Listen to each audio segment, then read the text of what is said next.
আজকে আমাদের বিষয় হলো ওয়াকফ বোর্ডের ভূমিকা নিয়ে। তো ওয়াকফ বোর্ড মূলত তৈরি হয়েছিল 1923 সালে নিউ দিল্লিতে আমাদের সুষ্ঠু প্রশাসনিকভাবে সম্পর্কিত বিষয়ে পরামর্শ দেওয়ার উদ্দেশ্যে এবং মুসলিম সমাজকে এগিয়ে নিয়ে যাওয়ার উদ্দেশ্যে বা মুসলিম সমাজের সম্পত্তি বন্টন সুষ্ঠুভাবে করার উদ্দেশ্যে। তো ওয়াকফ বোর্ড নিয়ে বিভিন্ন আলোচনা আছে আমাদের। যেমন ওয়াকফ বোর্ডের বর্তমানে আমাদের ভারতবর্ষে যদি ধরেন, বর্তমানে আমাদের ভারতবর্ষে 28টি রাজ্য ও অঙ্গরাজ্য অঞ্চলগুলো, কেন্দ্রশাসিত অঞ্চলগুলো নিয়ে প্রায় 30খানা ওয়াকফ বোর্ডের সদর দপ্তর রয়েছে। ওয়াকফ বোর্ডের বর্তমান সম্পত্তি যদি ধরি আমরা, বর্তমান সম্পত্তিতে যে আমাদের সশস্ত্র বাহিনী এবং রেলের পরেই আমাদের ওয়াকফ বোর্ডের সম্পত্তি আমাদের ভারতবর্ষের তৃতীয় সম্পত্তির অধিকারী যদি কোনো দপ্তর থাকে সেটা ওয়াকফ বোর্ড। ওয়াকফ বোর্ডের বর্তমান সম্পত্তির সংখ্যা প্রায় 8.7 লক্ষ একর জমি তারা কন্ট্রোল করে থাকেন এবং ওয়াকফ বোর্ডের সম্পত্তি প্রায় বর্তমানে ধরে যায় 1.2 লক্ষ কোটি টাকার কাছাকাছি। তাহলে এই ওয়াকফ বোর্ড টোটাল মুসলিম সমাজকে টোটালটাই তাদের সম্পত্তি বন্টনকে কন্ট্রোল করে থাকেন। আমরা বুঝে নেব ওয়াকফ সম্পত্তি কাকে বলে। ওয়াকফ সম্পত্তি হলো কোনো মুসলিম যখন তাদের সম্পত্তি কোনো আল্লাহর রাস্তায় দান করবেন সেটাই ওয়াকফ সম্পত্তি হিসাবে বিবেচিত হয় এবং এই ওয়াকফ সম্পত্তি কোনোভাবে আর ফেরত নেওয়া যায় না, কারণ আল্লাহর রাস্তায় একবার দান হয়ে গেলে সেই সম্পত্তি আর আপনি ফেরত নিতে পারেন না। এবং এই সম্পত্তিগুলোকে সুষ্ঠুভাবে বন্টন করার উদ্দেশ্যে ওয়াকফ বোর্ড মূলত গঠিত হয়।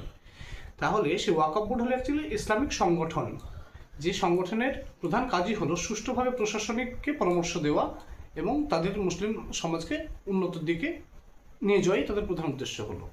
তাহলে বর্তমান ওয়াকফ বোর্ডের ভূমিকা নিয়ে খুব বড় চিন্তার বিষয় হচ্ছে যে বর্তমানে প্রেজেন্টলি যতগুলো ঘটনা ঘটে এসেছে, আমাদের এনআরসি বলুন, এনআরসি নিয়ে ওয়াকফ বোর্ডের পদক্ষেপ কী,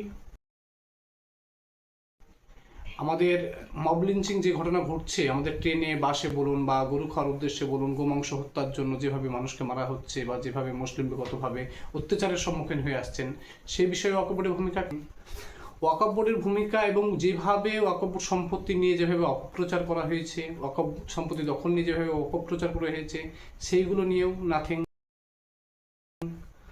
ওয়াকফ বোর্ডের বর্তমানে যে মাদ্রাসা বা বিভিন্ন মসজিদগুলোকে জঙ্গি সংগঠন হিসাবে আখ্যা দিয়ে দেওয়া হচ্ছে, সেসব বিষয়ে কোনো রকমের পদক্ষেপ সেগুলো, এবং যেভাবে আমাদের শাসিত আমাদের কেন্দ্র সরকারের দ্বারা যেভাবে অপপ্রচার হচ্ছে ইসলামকে নিয়ে বা যেভাবে অপপ্রচার হচ্ছে আপনার হোলির দিনে নামাজ পড়া হোলির দিন নিয়ে যেসব বিবাদগুলো হচ্ছে, সেই বিবাদের পরিপ্রেক্ষিতে কোনো রকম ওয়াকফ বোর্ডের কোনো পদক্ষেপ তাহলে হলো। এবং ওয়াকফ বোর্ডের নিজস্ব তেমন কার্যকলাপ খুব দেখা যায় না। এই সম্পত্তি বন্টনগুলো কীভাবে করছেন তারা, তাদেরকে মুসলিম সংগঠনকে মুসলিম সমাজকে এগিয়ে নিয়ে যাওয়ার জন্য তারা কী কী পদক্ষেপ নিয়েছেন। তো মাদ্রাসার শিক্ষা নিয়েও সেভাবে কোনো অগ্রগতি নেই, সিলেবাস ভিত্তিক কোনো পড়াশোনা নেই। ইসলামিক শিক্ষার পাশাপাশি স্কিল যে টেকনিক্যাল যে পার্টগুলো হয় বিভিন্নভাবে, সেইগুলোভাবে কোনোভাবে উন্নতি করা হচ্ছে না, কোনোভাবে পদক্ষেপ নেই। এবং যে ইসলামিক কালচার বিষয়গুলোকে, ইসলামিক কালচার কি, নিয়ম কানুন কি, ইসলামিক সেইগুলো যে একটা আবছা নিয়মের আড়ালে আমাদের বর্তমান সমাজ চলছে, প্রতিনিয়ত হালাল হারাম এই করতে করতে আমাদের কোথায় পিছিয়ে পড়েছে, আমাদের শিক্ষা ব্যবস্থা কি, আমাদের পজিশন কি, আজকে আমাদের গ্লোবালি যে শিক্ষার পজিশন, ইসলামের শিক্ষার পজিশন কি, আমাদের বর্তমানে মুসলিম সমাজে, পশ্চিমবঙ্গের মুসলিম সমাজের শিক্ষা অবস্থানটা কোথায় দাঁড়িয়ে, সেটা ওয়াকফ বোর্ডের কোনো চিন্তা নেই।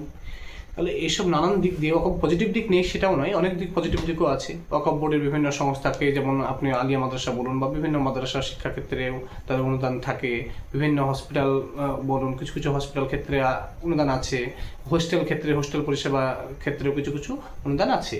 কিন্তু মেইন কথা হলো বর্তমানে যতগুলো প্রেজেন্টলি ইস্যু আছে, আমাদের ইস্যু আসছে যে বর্তমান সমাজে মুসলিমকে একদম টেররিস্ট চোখেই দেখার মতো করে মিডিয়া প্রচার করছে। তাহলে তার পদক্ষেপে কী কী পদক্ষেপ নিচ্ছে, কি করেছে, ওয়াকফ বোর্ডের পদক্ষেপ নেওয়া তো কিছু উচিত ছিল। এনআরসি বিষয়ে তাদের ভূমিকা কি আছে, সেই বিষয়ে কোনো রকম ভূমিকা নেই, কারো টুইট নেই, রাস্তায় নেমে কোনো প্রতিবাদ নেই, বা সাংগঠনিক একটা কোনো রকম সংগঠনই তাদের প্রপার নেই। কোনো সাংগঠনিক অ্যাকচুয়ালি বাৎসরিক কোনো কতটা মিটিং তারা করেন কেউ জানে না, তাদের সাংগঠনিক কী কী টিম আছে সেটা সম্পর্কে নেই। কোনো বন্যা হলে বা যে প্রাকৃতিক দুর্যোগ হলে ওয়াকফ বোর্ডের কোন কোন টিম গিয়ে কোথায় খাবার বিতরণ করছে বা কোনো মানুষের সাহায্যে এগিয়ে আসছে তার কোনো রকমের কোনো খবর নেই। বা সোশ্যাল মার্কেটিং বলুন বা ইসলামিক প্রচার বলুন, ইসলামিক প্রচারকে যে আমাদের লোকালিটিতে ইসলাম কি হচ্ছে বা ইসলাম কীভাবে অপপ্রচারভাবে ইসলাম চলছে, ইসলামের নামে কী কী কুসংস্কার চলছে, সেইগুলোকেও কন্ট্রোল কোনোভাবে নেই। আজ ইসলাম নামে 90% কুসংস্কার চলছে, সেই কুসংস্কারগুলোকে কন্ট্রোল করার ওয়াকফ বোর্ডের ভূমিকাতে তাতেও কোনো রকমের ভূমিকা নেই। তো এইগুলো অনেকটা ভাবার বিষয় যে একটা এত বড় ইসলামিক সংগঠন হয়ে এবং ভারতবর্ষে এত বড় একটা অ্যাসেটকে তারা তাদের আন্ডারে আছে, অথচ তাদের কোনো রকম কার্যকলাপ নেই। এবং সেই সব অ্যাসেটগুলোকে যে কত রকমভাবে ব্যবহার করা যেতে পারতো, যেমন বিভিন্ন বলুন আপনি, যেমন আপনাকে বললাম মাদ্রাসায় যে স্টুডেন্টগুলো পড়ছে তাদেরকে টেকনিক্যাল গ্রোথের জন্য বিভিন্ন কোর্স করানো, টেকনিক্যাল কোর্সগুলো করিয়ে তাদেরকে একটা স্কিল লেবার একটা তৈরি হতো, ইসলামের একটা অনেক বড় স্কিল লেবার তৈরি বেরিয়ে আসতো মাদ্রাসা থেকে, সেটা করানো হচ্ছে না।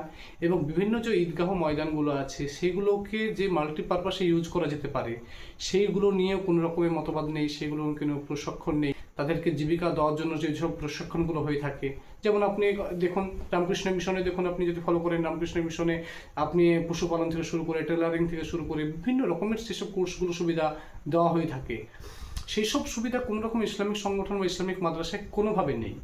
স্বাভাবিকভাবে কী হচ্ছে, আমরা অর্থনৈতিক দিয়ে যেমনভাবে পিছিয়ে যাচ্ছি, আমাদের স্কিল গ্রোথ দিক দিয়ে ইসলাম পিছিয়ে আসছে, ইসলামিক মানুষগুলো পিছিয়ে আসছে। এর ফলে আজকাল শিক্ষার ইস্যু দেখুন, এবং আপনি আমাদের বর্তমানে সমাজের আমাদের স্থানটা দেখুন, কেন্দ্র সরকার এত বিবাদ তৈরি করছেন ওয়াকফ বোর্ডের সম্পত্তি নিয়ে, এত কথা আঙুল তুলছেন, তারও কোনো কারণ আছে, অবশ্যই তার কারণ আছে। কারণ ওয়াকফ বোর্ডের সম্পত্তিগুলো কীভাবে ইউটিলাইজ করা হচ্ছে, এ তো অনেকভাবে ইউটিলাইজ করতে পারতো। এতগুলো সম্পত্তি খেয়ে ও ইউটিলাইজ করলে আজ মুসলিম সমাজ অনেক এগিয়ে যেত, তারা অর্থনৈতিকভাবে এগিয়ে যেত, তারা অর্থনৈতিক যেমন এগোত, তেমন হসপিটাল পরিষেবা আজকাল মুসলিমদের এতটা পরিমাণে খারাপ অবস্থা।